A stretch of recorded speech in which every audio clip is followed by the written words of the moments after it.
ప్రియమైన దివ్యవాణి ప్రేక్షకులకు ప్రభు యేసుక్రీస్తు నామమున శుభములు.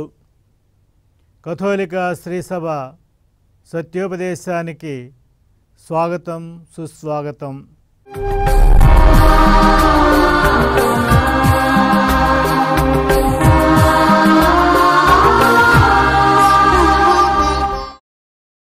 ఈ కార్యక్రమం ద్వారా కథోలిక శ్రీసభ సత్యోపదేశాన్ని వింటూ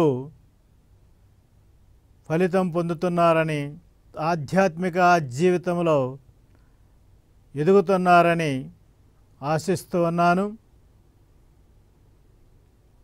ఈ దినము మనము శ్రీసభ పరిశుద్ధ గ్రంథానికి ఉన్న సంబంధ బాంధవ్యాల గురించి, శ్రీసభ బోధించే విషయాలని పరిశీలిస్తున్నాం. శ్రీసభ పరిశుద్ధ గ్రంథమును గురించి అనగా బైబిల్ గురించి ఏమి విశ్వసిస్తుంది, ఏమి ప్రకటిస్తుంది, ఆ పవిత్ర గ్రంథం ఎలా ఏ విధంగా ఉంది అనే విషయాన్ని మనము పరిశీలించబోతున్నాం. కథోలిక శ్రీసభ యేసుక్రీస్తే దేవుని దివ్య వాక్కు అని విశ్వసిస్తూ ఉంది. దేవదేవుడు యేసుక్రీస్తు ద్వారా తాను తెలియపరచాలనుకున్నటువంటి విషయాలను ఆయన ద్వారా మనకు తెలియపరచాలని పరిశుద్ధ గ్రంథములో అది కనపడుతుందని శ్రీసభ విశ్వసిస్తూ ఉంది. ఈ పరిశుద్ధ గ్రంథకర్త దేవుడే అని శ్రీసభ ప్రప్రథమంగా విశ్వసిస్తూ ఉంది. దేవుడే ఈ పరిశుద్ధ గ్రంథాన్ని రాయించారని శ్రీసభ గట్టిగా విశ్వసిస్తూ ఉంది. అలనాటి అపోస్తులుల విశ్వాసమును ఆధారముగా చేసుకొని శ్రీసభ ఈ పరిశుద్ధ గ్రంథాన్ని అంగీకరిస్తూ ఉంది. ఈ పవిత్ర గ్రంథములో వ్రాయబడినటువంటి విషయాలు, ప్రతిపాదించబడినటువంటి వేద సత్యాలు అన్నీ కూడా సత్యమైనవని శ్రీసభ విశ్వసిస్తూ ఉంది.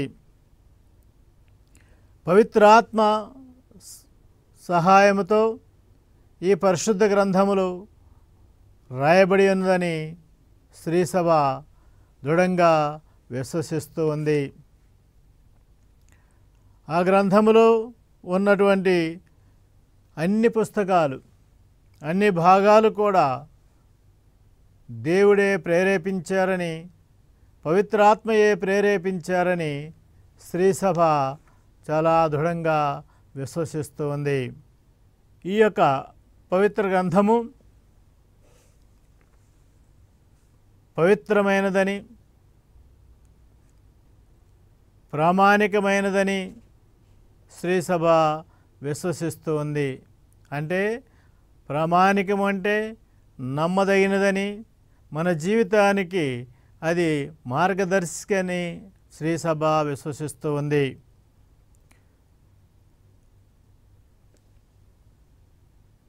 ఈ యొక్క పవిత్ర గ్రంథములోని అన్ని పుస్తకాలు, అన్ని భాగాలు ఆనాడు అపోస్తులుల దగ్గర నుండి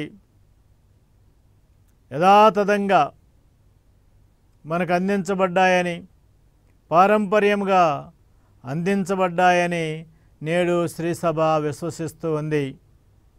అనగా ఈ 2000 సంవత్సరాల కాలంలో ఆ పవిత్ర గ్రంథంలోనికి ఏ భాగము చేర్చబడలేదని, ఏ భాగము తీసివేయబడలేదని, ఈనాడు మనకున్న పరిశుద్ధ గ్రంథం అంతా కూడా యథాతథంగా ఆనాటి అపోస్తుల నుండి ఇప్పటి వరకు మనకు వచ్చిందని శ్రీసభ విశ్వసిస్తూ ఉంది.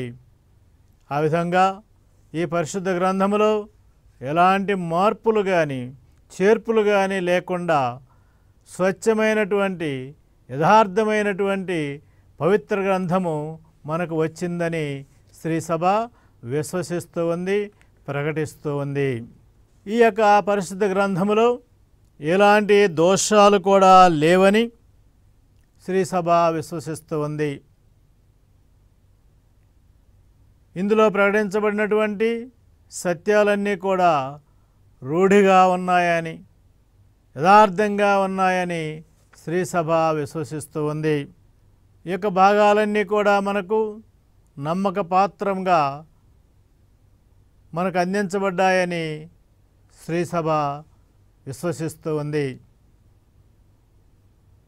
ఈ పరిశుద్ధ గ్రంథములో ఎలాంటి దోషాలు లేవని శ్రీ సభ విశ్వసిస్తూ ఉంది. అయితే దురదృష్టవశాత్తు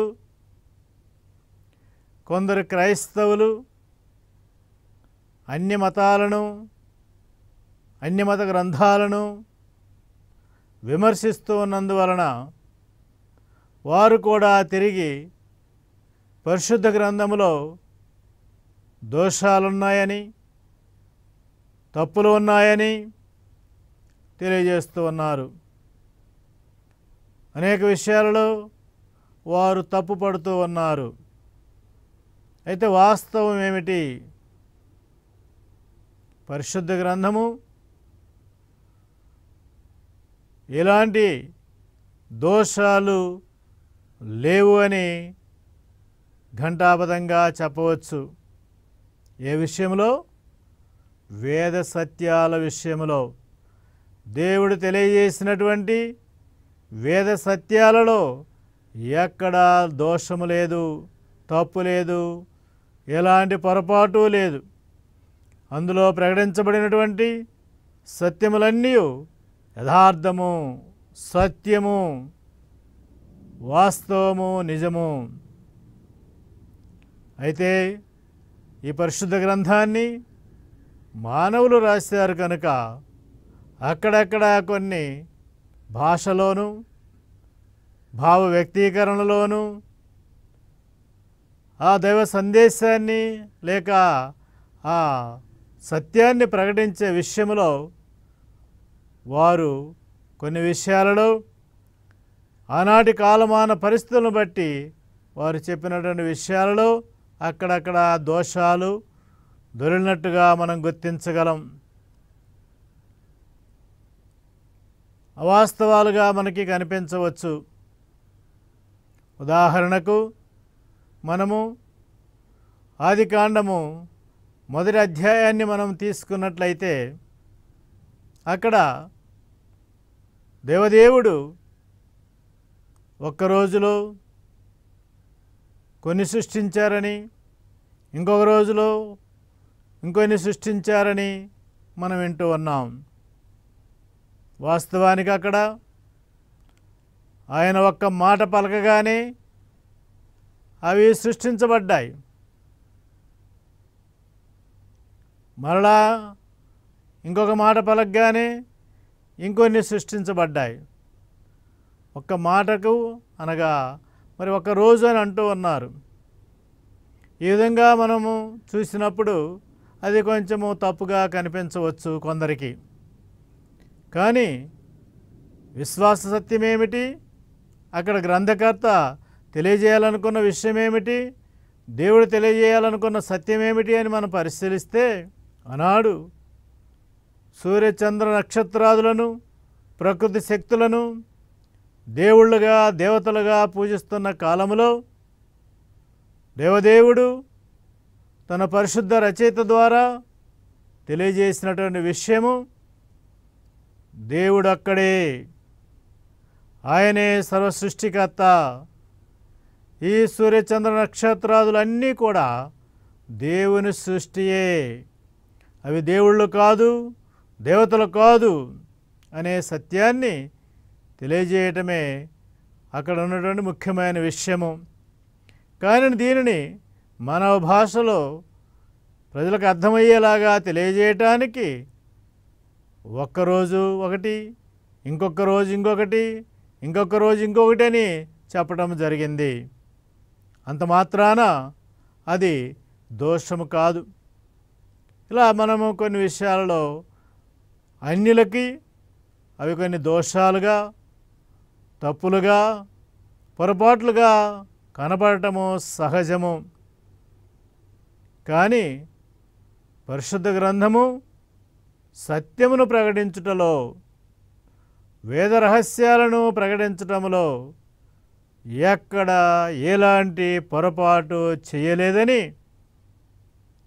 శ్రీసభ ఘంటాపదంగా నొక్కి ఒక్కానిస్తుంది, విశ్వసిస్తుంది, ప్రకటిస్తుంది. ఇప్పుడు కొంచెం విరామం తీసుకొని మరలా ఈ విషయాన్ని కొనసాగిద్దాం.